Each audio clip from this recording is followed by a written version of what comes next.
الحمد لله رب العالمين،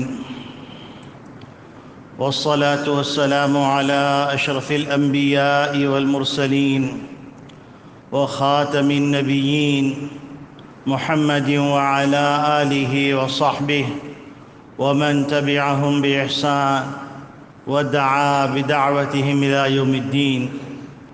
أما بعد، فأعوذ بالله من الشيطان الرجيم. بسم الله الرحمن الرحيم. قال الله تبارك وتعالى: الذين يكنزون الذهب والفضة ولا ينفقونها في سبيل الله فبشرهم بعذاب أليم يوم يحمى عليها في نار جهنم فتكوى بها جباههم وجنوبهم وظهورهم هذا ما كنزتم لأنفسكم فذوقوا ما كنتم تكنزون. صدق اللہ العظیم. میرے محترم بزرگوں، عزیز دوستوں، دینی اسلامی بھائیوں، نماز کے بعد ایک اہم رکن زکوٰۃ کا ہے. چونکہ عام طور پر مسلمان زکوٰۃ رمضان مبارک میں ادا کرتے ہیں، تو اس لیے علماء اکرام یہ مناسب سمجھتے ہیں کہ ایک دو جمعے زکوٰۃ سے متعلق، زکوٰۃ کے فضائل، زکوٰۃ نہ ادا کرنے پر وعید اور زکوٰۃ ادا کرنے کا طریقہ یہ بتلا دیا جائے، تاکہ مسلمان زکوٰۃ اچھی طرح ادا کر سکیں. کیونکہ اللہ رب العالمین نے اقیموا الصلاۃ وآتوا الزکاۃ فرمایا. آتوا الزکاۃ کا مطلب یہ ہے کہ زکوٰۃ کو اس کے صحیح مصرف میں صحیح طریقے سے ادا کرنا. میں نے آپ کے سامنے قرآن کریم کی 2 آیات پڑھی ہیں. اس میں اللہ رب العالمین ارشاد فرماتے ہیں: الذین یکنزون الذہب والفضہ، جو لوگ سونا چاندی جمع کر کے رکھتے ہیں، ولا ينفقونها فی سبیل اللہ، اللہ کی راہ میں اس کو خرچ نہیں کرتے، فبشرہم بعذاب علیم، ان کو آگاہ کر دیجئے، ان کو بتلا دیجئے، ان کو خبر دے دیجئے ایک دردناک عذاب کی. یوم یحمى علیہا فی نار جہنم، یہ دردناک عذاب اس دن ہوگا جس دن اس سونے چاندی کو تپایا جائے گا. فتکویٰ بہا جباہہم وجنوبہم وظہورہم، پھر اس کے ذریعے سے ان کی پیشانی کو، ان کی پشت کو اور ان کی کمر کو داغا جائے گا، اور اذیت بالائے اذیت ان سے کہا جائے گا: ھذا ما کنزتم لانفسکم، یہ وہ مال ہے جو تم نے اپنے لیے جمع کر کے رکھا تھا.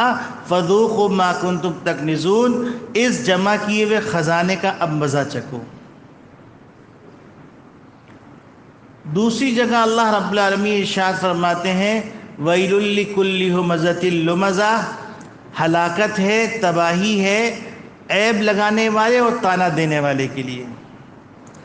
الذی جمع مالا وعددا، جو مال کو جمع کرتا ہے اور اس کو گن گن کر رکھتا ہے. یحسب ان مالہ اخلدا، اور یہ خیال کیا بیٹھا ہوا ہے اور یہ خیال کرتا ہے کہ یہ مال اس کو ہمیشہ ہمیش کی زندگی دے گا. کلا، ہرگز ایسا نہیں ہونے والا. لیںبذن فی الحطمہ، اس کو ضرور بالضرور پھینک دیا جائے گا روننے والی آگ کے اندر. وما ادراک ما الحطمہ، تمہیں کیا پتہ روننے والی آگ کیا ہے؟ نار اللہ الموقدہ، یہ اللہ کی بھڑکائی ہوئی آگ ہے. یہ کوئی انسانی آگ نہیں ہے کہ جس کو پانی سے بجھا دیا جائے، جس کو کیمیکل سے بجھا دیا جائے، جس کو کسی اور ذریعے سے بجھا دیا جائے. اور یہ اتنی ہولناک آگ ہے، اتنی خطرناک آگ ہے، التی تطلع الافئدہ، کہ کلیجے تک پہنچ جاتی. عام طور پہ آگ انسان کے اوپری حصے کو جلاتی ہے، لیکن آگ کے اندر شدت ہو تو وہ آگ انسان کے پورے جسم کو جلا کر اس کے کلیجے تک پہنچ جاتی. تو یہ ایسی آگ ہے جو انسان کے کلیجے کو جلا دے گی. یہاں پر مفسرین نے یہ نقطہ لکھا ہے کہ اللہ رب العالمین نے اتنی سخت وعید کیوں فرمائی.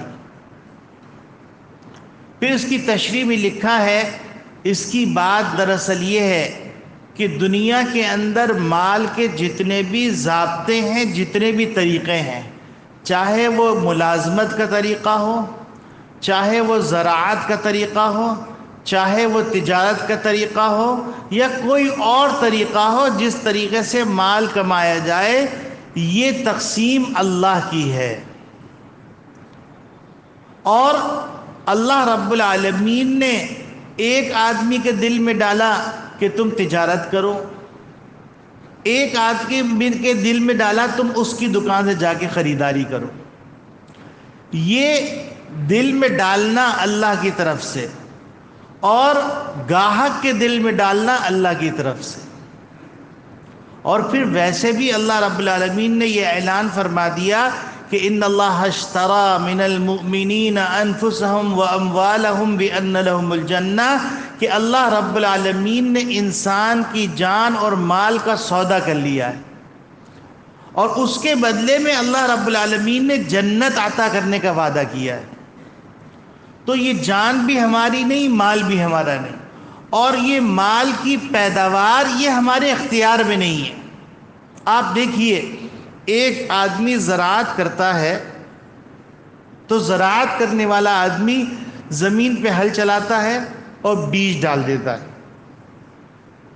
پھر آپ دیکھتے ہیں کہ ایک ہی کھیت ہوتا ہے، اس کے ایک طرف تو اتنا سبزہ اگتا ہے کہ آدمی حیران رہ جاتا ہے، اور وہی کھیت، وہی پانی، وہی دانہ، وہی کھاد، وہی زارع، لیکن دوسری طرف وہ کھیت اتنا سبزہ نہیں اگاتا.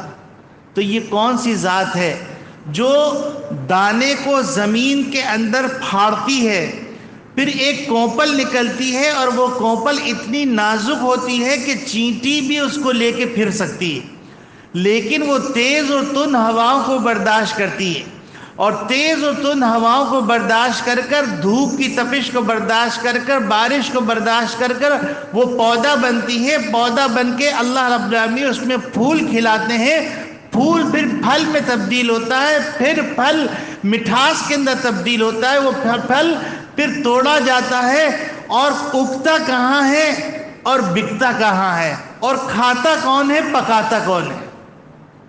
یہ سارا نظام اللہ رب العالمین چلا رہے ہیں.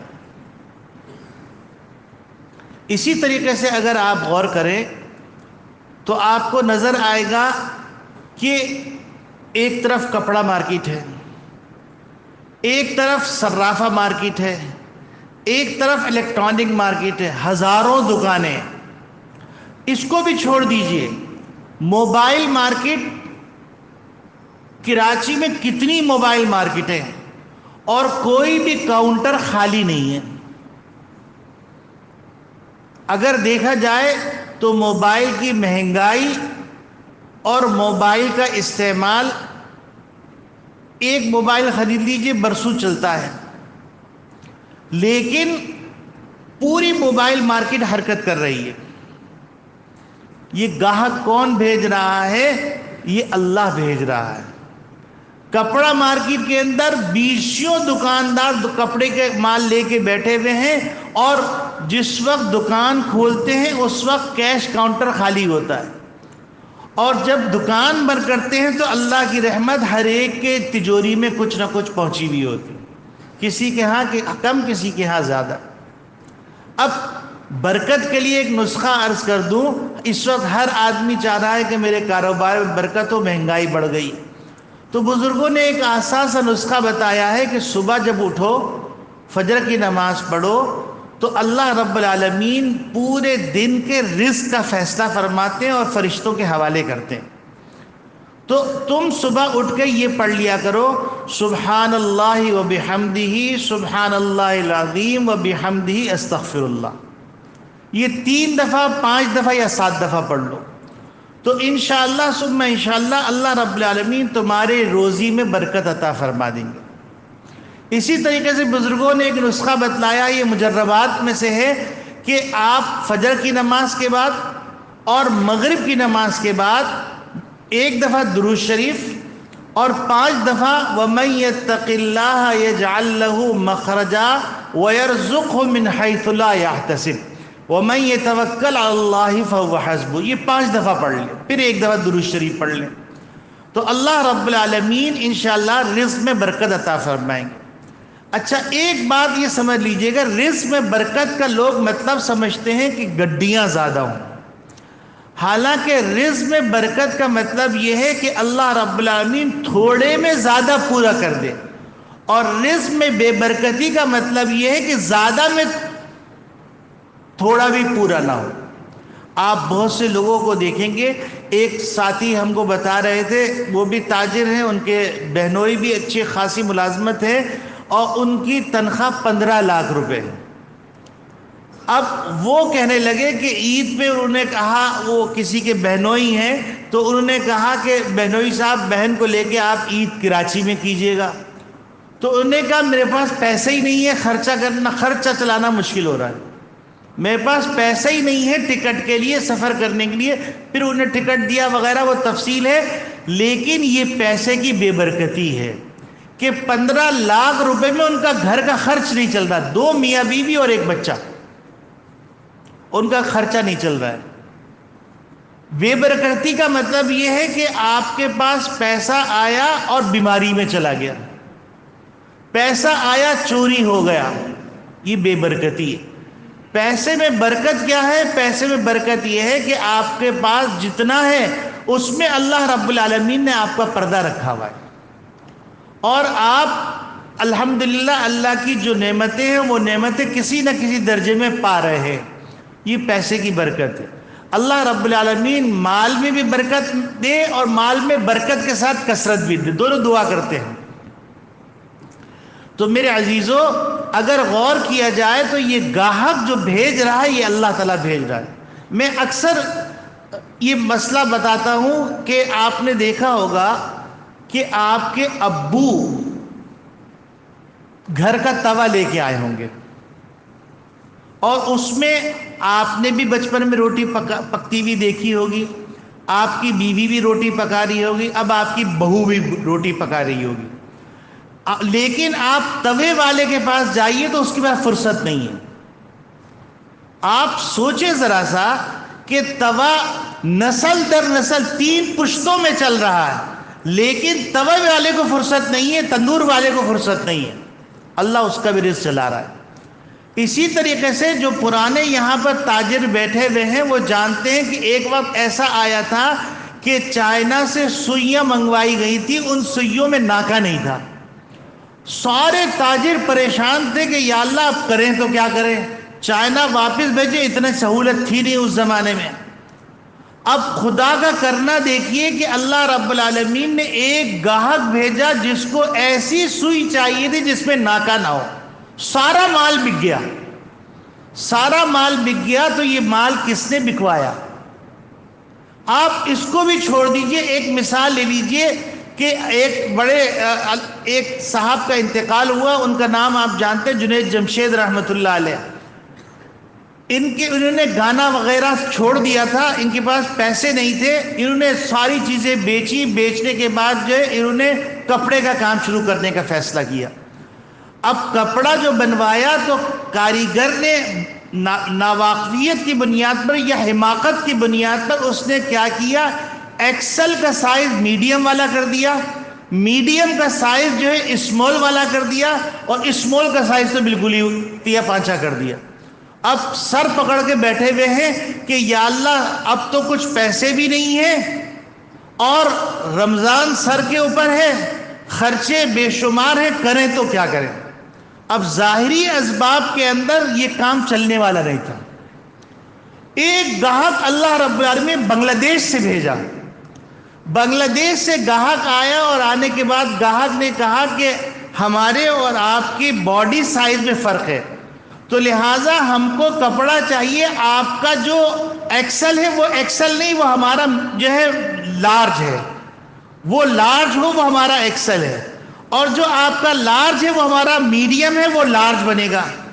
تو جنید جمشید کہتے ہیں کہ میں نے ان سے کہا کہ ہاں آپ کو کپڑا مل جائے گا، لیکن ظاہر سی بات ہے یہ آکورڈ سائز ہے، تو لہذا اس میں کچھ زیادہ پیسے لوں گا۔ تو اس نے کہا بالکل میں خوشی خوشی تیار ہوں۔ تو کہنے لگے کہ سارا مال نفع در نفع کے ساتھ بک گیا، اور ہم لوگ رمضان سے پہلے فارغ بیٹھے ہوئے تھے کہ اب ہم جو ہے مزید آرڈر آئے تو ہم کام کریں۔ تو آپ دیکھیے کہ انسان سوچتا کچھ ہے، اللہ کراتا کچھ ہے اور ہوتا کچھ ہے۔ تو میرے عزیزوں، اللہ رب العالمین کی ذات سے نا امید نہ ہو۔ اس وقت سب سے بڑی مصیبت جو ہمارے اوپر آن پڑی ہے، وہ مصیبت یہ آن پڑی ہے ہر طرف سے نا امیدی کی باتیں کی جا رہی، جس کے نتیجے کے اندر ہم نہ اللہ سے یقین سے مانگ رہے ہیں اور نہ ہی ہم اللہ کے اوپر بھروسہ کر پا رہے ہیں۔ ہر آدمی رو رہا ہے، بے شک پریشانیاں ہیں، لیکن آپ جائیے برینڈ کی دکانوں میں جائیے تو رش ایسا لگا ہوا ہے جیسے فری میں بٹ رہا ہے، اور لباس اور پوشاک سے خریداروں کو دیکھیے تو وہ اوسط درجے کے گھرانے کے لوگ معلوم ہوتے، اور وہ ایک ایک نہیں 4 5 5 سوٹ لے کے جا رہے ہیں۔ اللہ ان کو بھی دے رہا ہے اور دکاندار کو بھی دے رہا ہے۔ تو میرے عزیزوں، اللہ کی رحمت سے نا امید نہ ہو، اللہ رب العالمین دینے والے ہیں۔ ایک بزرگ نے ایک واقعہ لکھا کہ ایک صاحب کی کتابوں کی دکان تھی، اور وہ بھی دینی کتابوں کی دکان، اور دینی کتابیں آپ جانتے ہیں کہ انسان اپنی تمام ضروریات پوری کر کے جب کچھ پیسہ بچتا ہے تو پھر جا کے دینی کتاب خریدتا ہے۔ تو وہ کہنے لگے کہ بارش تیز ہو رہی تھی، گھٹنوں گھٹنوں پانی تھا، کہنے لگے کہ میں نے سوچا کہ اس بارش میں کون کتابیں لینے آئے گا، چلو گھر میں رہتے ہیں۔ پھر خیال آیا کہ اللہ رب العالمین نے مجھے پابند کیا ہے دکان کھولنے کا، تو میں دکان کھول کے بیٹھ جاؤں گا، باقی گاہک بھیجنا تو اللہ نے اپنے ذمے لیا ہے۔ تو کہتے ہیں کہ میں دکان کھول کے بیٹھ گیا اور قرآن کریم کی تلاوت کرنے لگا، چلو تلاوت کرتا رہوں گا، وقت اس طریقے سے خیر میں گزر جائے گا۔ تو کہتے ہیں میں حیران رہ گیا، لوگوں کو چھتری لے کر برساتی پہن کر آ رہے ہیں دینی کتاب خریدنے کے لیے، اور کہ روزانہ جتنی بکری ہوتی تھی اتنی بکری ہوئی۔ تو میرے عزیزوں، اللہ رب العالمین گاہک بھیجتا ہے، اور جتنا مل جائے اس پہ شکر ادا کریں۔ اور دوسرے نمبر پر یہ بات ذہن میں رکھیں کہ یہ جو ہمارے ہاں رواج چلا ہے نا کہ یا صبح سے بونی نہیں ہوئی، یہ بونی اصل میں ہندو کی ایک پہلی جو آمدنی ہوتی ہے وہ بدھ کے نام پر کرتا ہے، تو اس کو بونی کہتا ہے۔ وہ ہم کو کہنا چاہیے صبح سے بسم اللہ نہیں ہوئی، اور جب بسم اللہ ہو جائے تو بسم اللہ ہونے کے بعد آپ ضرور کہہ دیجئے الحمدللہ، کیونکہ اللہ کا وعدہ ہے لئن شکرتم لازیدنکم، اگر تم شکر کرو گے تو میں اس میں اضافہ کروں گا۔ تو ایک بات تو یہ ہو گئی کہ اللہ رب العالمین نے اتنی سخت وعید جو سنائی ہے، یہ اتنی سخت وعید اس لیے سنائی ہے کہ اللہ رب العالمین یہ رزق دے رہے ہیں، اللہ رب العالمین جو ہے یہ تمام نعمتیں دے رہے ہیں، اور ان نعمتوں کے بعد اللہ رب العالمین کہہ رہے ہیں سارا سال یہ پیسہ تم استعمال کرو، صرف جب تمہارے اوپر سال پورا ہو جائے تو 52.5 تولہ چاندی کی مقدار تمہارے پاس مال ہو، چاندی ہو، روپیہ پیسہ ہو تو 2.5% نکال دو، اور یہ 2.5% بھی ہم یہ نہیں کہہ رہے اسی دن نکال دو، حساب اسی دن کر لو، پھر تم تھوڑا تھوڑا کر کے اگلا سال آنے تک یہ پورا 2.5% خرچ کر دو۔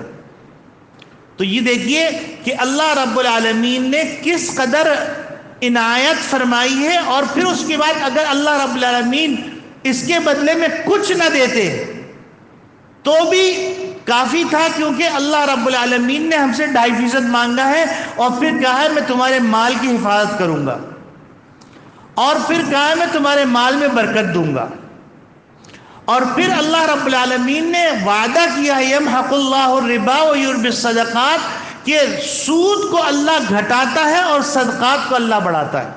اور اللہ کتنا بڑھاتا ہے؟ تو اللہ رب العالمین فرماتے ہیں فَجَزَاءُ حَسَنَةٍ بِعَشْرِ أَمْثَالِهَا، 10 گنا ورنہ 700 گنا.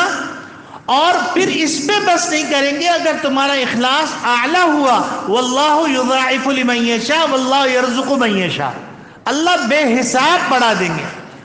ایسے لوگ ہمارے سامنے سے گزرے ہیں، ان کا کاروبار اس وقت میں وہ کاروبار ذکر نہیں کر رہا ہوں، اس وقت ان کا مال بکتا تھا 15 پیسے کے اندر ایک پڑیا. اور کون سا خیر کا کام ہے جس خیر کے کام میں ان کی تختی نہیں لگی ہوئی تھی؟ وہ خود کہتے ہیں کہ میں کہتا ہوں کہ میرے اللہ ایسی برکت دیتے ہیں، ایسی برکت دیتے ہیں، ایسی برکت دیتے ہیں. وہ صاحب شہید ہو گئے، ان کو شہید کر دیا گیا، مشہور معروف سماجی شخصیت تھے. تو 15 پیسے کا ان کا مال ہوتا تھا، اور ان کے پاس پیسے اتنے ہوتے تھے کہ وہ ہر خیر کے اندر 5 لاکھ 10 لاکھ 5 کروڑ اس سے کم کا وعدہ کرتے ہی نہیں تھے. اللہ رب العالمین ان کا کام بھی چلا رہا تھا، کیونکہ اللہ کا وعدہ تھا یربی الصدقات، صدقات کو ہم بڑھاتے ہیں. پھر اللہ رب العالمین نے صرف یہی نہیں بلکہ ایک فرشتہ مقرر کیا ہے. وہ فرشتہ دعا کرتا ہے اللہم اعطی منفقا خلفا، اے پروردگار عالم جو تیری راہ میں خرچ کر رہا ہے اس کو تو نعم البدل عطا کر. اور ایک فرشتہ مقرر کیا ہوا ہے جو فرشتہ کہتا ہے اللہم آتی ممسکن تلفا، اے اللہ جو مال کو روک کے بیٹھا ہے اس کے لیے ہلاکت کا فیصلہ کر دے. تو میرے عزیزو، آج کا موضوع اسی پر میں ختم کر رہا ہوں. انشاءاللہ اگلے جمعے کو زکوٰۃ سے متعلق کچھ مسائل بتاؤں گا. بس یہ بات ذہن میں رکھیں کہ زکوٰۃ نہ ادا کرنے پر سخت وعید ہے، اور زکوٰۃ ادا کرنے کے اندر سراپا ہمارا فائدہ ہے. اور زکوٰۃ ادا کرنے کا طریقہ کیا ہے وہ اگلے جمعے کو بتا دیا جائے گا، تاکہ ہماری زکوٰۃ صحیح طرح ادا ہو جائے. وآخر دعوانا ان الحمدللہ رب